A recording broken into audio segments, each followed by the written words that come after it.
Assalamualaikum warahmatullahi wabarakatuh. Halo anak-anak, bagaimana kabarnya? Ibu minta kalian tetap semangat dan selalu belajar.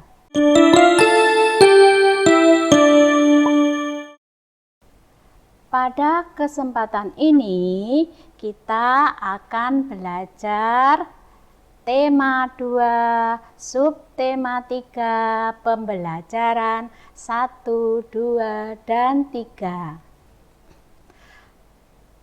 Pada subtema 3 kita akan belajar mengenai tata tertib berpakaian di sekolah. Di saat kita sedang di sekolah, kita selalu menggunakan seragam. Bagi anak perempuan, seragamnya itu tidak sama dengan anak laki-laki. Kemudian dalam berseragam di sekolah itu ada jadwalnya. Contohnya, misalkan pada hari Sabtu itu memakai seragam olahraga. Pada hari Jumat memakai seragam pramuka. Begitu juga pada hari Senin, itu kita memakai seragam merah putih. Untuk anak perempuan memakai rok sampai bawah lutut. Kalau anak laki-laki memakai celana pendek. Kemudian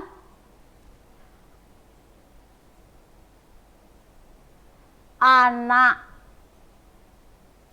perempuan memakai baju dimasukkan ke dalam roknya.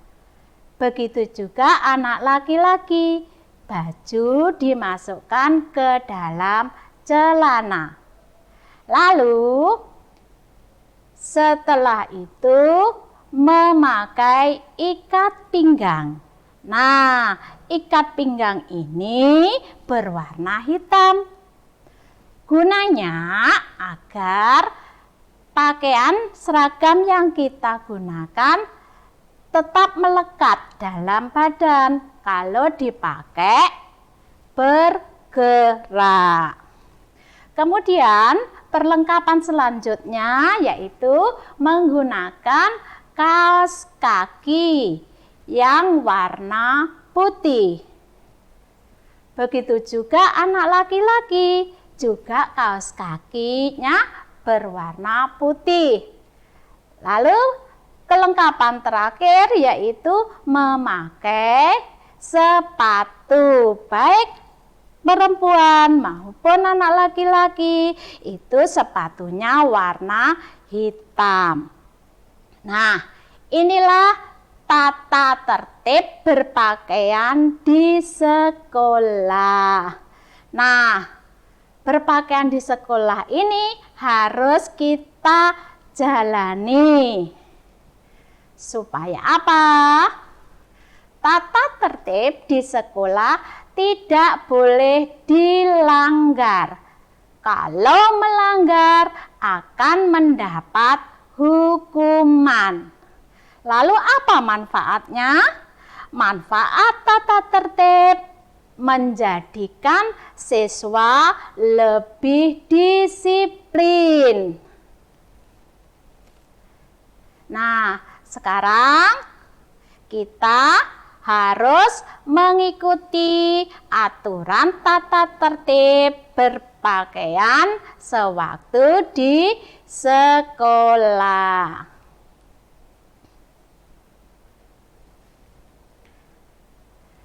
Sekarang kita lanjutkan pada berikutnya, yaitu informasi sebuah bacaan dapat ditemukan dengan cara membuat pertanyaan. Pertanyaan dibuat dengan menggunakan kata tanya dan diakhiri dengan tanda tanya. Sekali lagi, Ibu ulangi, pertanyaan dibuat dengan menggunakan kata tanya dan diakhiri dengan tanda tanya. Coba sekarang kalian bisa memperhatikan gambar yang ada di dalam layar ini. Nah, pada gambar di layar ini, itu kita bisa mengambil informasi dari gambar ini dengan menggunakan kalimat tanya, di mana kalimat tanyanya itu ada kata tanya. Coba sekarang kalian buat kalimat tanya sesuai dengan gambar yang ada di layar. Ayo, siapa yang bisa coba? Iya, pinter kamu nak. Kalimat tanya yang satu, apa saja permainan yang dilakukan saat istirahat? Nah, kira-kira siapa ya yang bisa menjawab ini? Iya, benar. Permainan yang dilakukan yaitu bermain lompat tali, kelereng, dan estafet air. Nah, sekarang kita perhatikan lagi gambar yang di layar. Kita buat lagi pertanyaan yang kedua. Yuk, siapa kira-kira? Iya, pinter kamu. Siapa yang bermain lompat tali? Ya, coba siapa yang bisa menjawab? Ayo, si cantik. Jawabannya Siti, Mai, dan teman lainnya. Nah, bisa buat lagi pertanyaannya. Coba. Ayo, Ucup. Iya, pinter kamu, Ucup. Di mana Siti dan teman-temannya bermain? Ayo, siapa yang bisa menjawab? Halo. Di mana ini bermainnya? Iya, di halaman sekolah. Betul. Ini bermainnya anak-anak di halaman sekolah. Berikutnya, buat lagi kalimat pertanyaan. Iya. Kapan anak-anak bermain di halaman sekolah? Ya. Ayo, kapan anak-anak bermain di halaman sekolah? Betul, saat jam istirahat. Pinter sekali. Sekarang, kalimat pertanyaan terakhir. Iya, bagaimana bentuk air yang dipegang Dayu? Ayo, bentuk air yang dipegang Dayu. Apa jawabannya? Berbentuk cair. Nah, dari gambar ini kita bisa membuat 5 pertanyaan dan menggunakan kata tanya yang berbeda-beda. Nomor 1, kata tanyanya apa? Nomor 2, kata tanya siapa? Nomor 3, kata tanya di mana. Nomor 4, kata tanya kapan. Nomor 5, kata tanya bagaimana. Nah, Ibu yakin kalian sudah pandai membuat kalimat pertanyaan dengan menggunakan kata tanya. Sekarang berikutnya kita lanjutkan keberagaman wujud benda. Nah, keberagaman wujud benda itu banyak. Salah satunya yaitu benda cair. Nah, masih ingat nggak tadi? Di tayangan tadi, Dayu sedang bermain estafet air. Nah, itu salah satu contoh dari benda cair. Coba kita lihat. Iya, di sini ada gambar seorang anak membawa payung yang kehujanan. Jadi, air hujan di sini adalah salah satu contoh dari benda cair. Nah, sekarang benda berikutnya yaitu benda padat. Nah, apa ya benda padat itu contohnya anak-anak? Coba, siapa yang tahu? Hayo. Iya, di sini contohnya yaitu anak yang sedang bermain kelereng. Wah, keren kali kan? Kelerengnya bergerak-gerak. Iya, ini loh yang dinamakan kelereng. Ini adalah termasuk benda padat. Sekarang, keragaman benda yang lain. Iya, benda gas. Wow, benda gas itu kayak mana ya? Nah, coba kita lihat contohnya. Wah, adalah seorang anak yang membawa balon. Nah, di dalam balon itu ada berisi udara. Nah, udara inilah termasuk benda gas. Nah, anak-anak sudah bisa mengetahui beberapa keragaman wujud benda. Ada benda cair, ada benda padat, ada benda gas. Nah, sekarang kita akan mempelajari bagaimana bentuk benda-benda tersebut.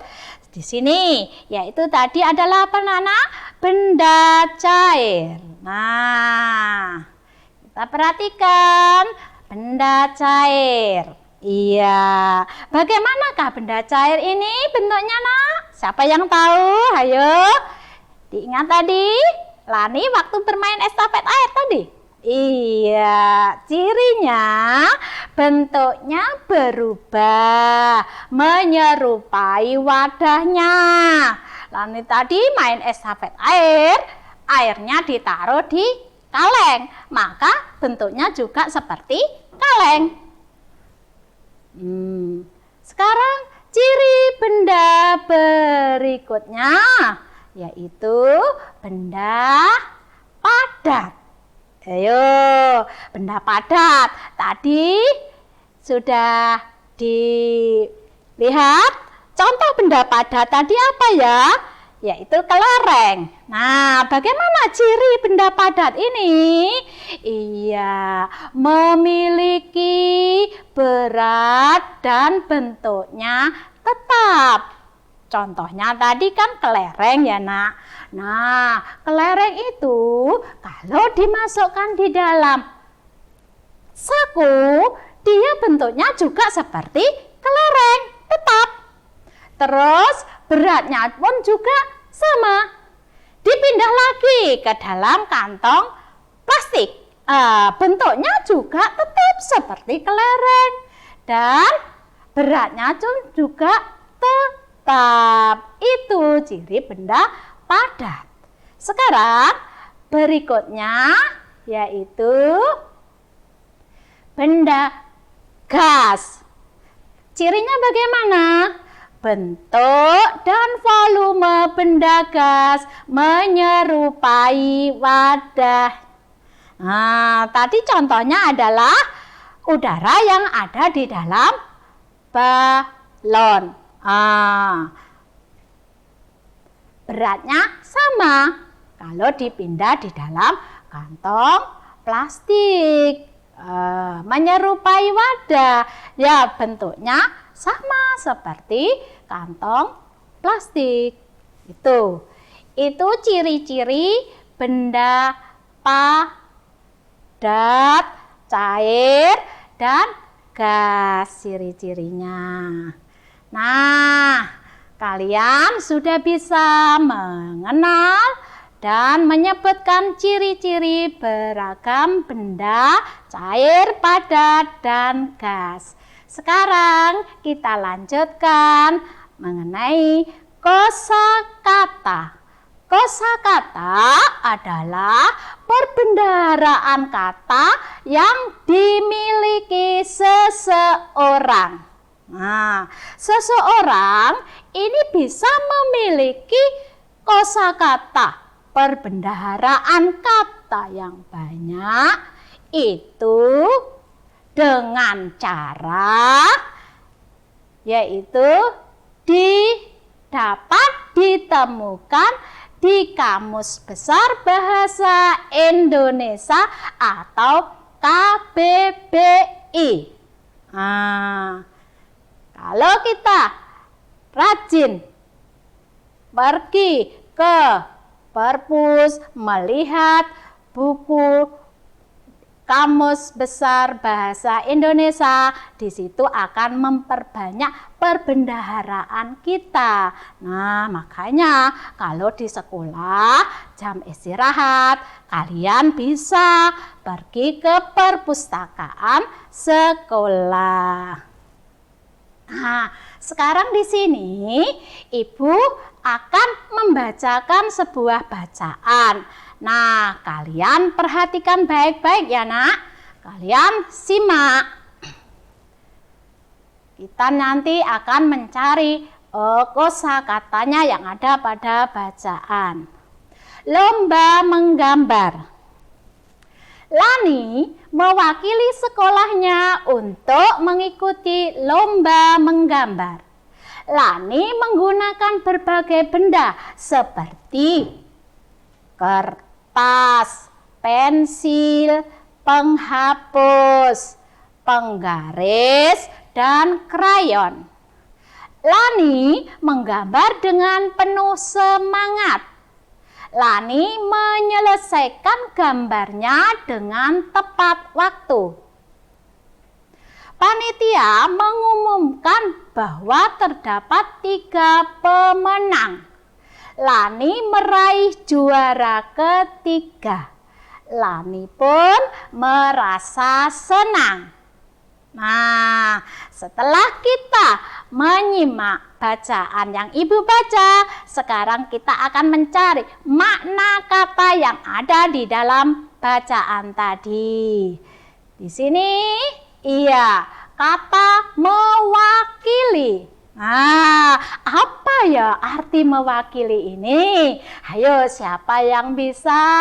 Ayo si Ucup, bisa ndak? Iya, pintar. Arti dari mewakili bertindak sebagai wakil. Betul, pintar kamu Cup. Nah, sekarang kita lanjutkan lagi.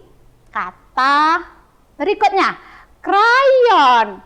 Ayo, apa arti dari krayon ini? Coba si cantik. Ayo, apa ya? Iya, pensil berwarna yang terbuat dari lilin. Arti dari krayon. Sekarang berikutnya, lomba. Apa ya lomba itu artinya? Nah, ayo anak-anak, bisa ndak? Iya, lomba Artinya adu keterampilan dan kemampuan. Nah, sekarang yang terakhir yaitu juara. Apa arti dari juara? Makna dari juara, anak-anak? Siapa yang bisa? Ayo. Iya, betul. Orang yang mendapat kemenangan dalam pertandingan. Nah, anak-anak sekarang sudah bisa mencari arti makna kata. Alhamdulillah, pelajaran hari ini kita sudah selesai. Semoga bisa bermanfaat buat kalian semua. Akhiru kata, wassalamualaikum warahmatullahi wabarakatuh.